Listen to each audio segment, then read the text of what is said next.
Abşeron Xızı Regional Təhsil İdarəsinin tabeliyində olan Fatmai kənd 8 saylı bağçada olduq. Körpələr Qızıl Payız adlı çox maraqlı tədbir hazırlamışdılar. Kimisi ağlayır, kimisi rəqs edir, kimisi şeir söylüyürdü. Tərbiyəçilər çox ürəklə tədbirin təşkilində iştirak edirdilər. Biz də tədbirə çox həvəslə baxdıq. Bağçanın direktoru Elnura Nadirzadə tərbiyəçilərlə birlikdə tədbirə tamaşa edir, şirin şəkər balaların rəqslərinə, şeirlərinə çox maraqla baxırdı. Şirin şəkər ərköyün nazlı olan bu körpələrlə işləmək sözün əsl mənasında bir məharət tələb edir. 3 qrupla fəaliyyət göstərən bağça heyəti çox səbirli, eyni zamanda da çox sevgi dolu idilər. Daha sonra az yaşlılar payızı əks etdirən rəsmlər çəkdilər. Fırçalarını əllərində böyük sevgi ilə tutan uşaqlar payızın gəlişini özlərinə məxsus izah etdilər. Fatmai 8 saylı uşaq bağçasında uşaqların sağlam böyüməsi, keyfiyyətli məktəbə qədər təhsil alması üçün bütün imkanlar yaradılır.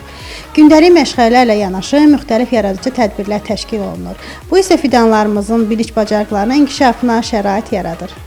Rəqslər edib şeirlər söylədilər. Onların rəqsləri bir başqa aləm idi. Çünki onların balaca bir dünyası vardı. Bağçadan başlayan həyat ilk təməl deməkdir. Bu təməl isə çox möhkəm olmalıdır. Bu bağçada keçirilən tədbirlər çox möhtəşəm olur. Çünki səliqə-səhman, nizam-intizam bunlar da ən başlıca amildir.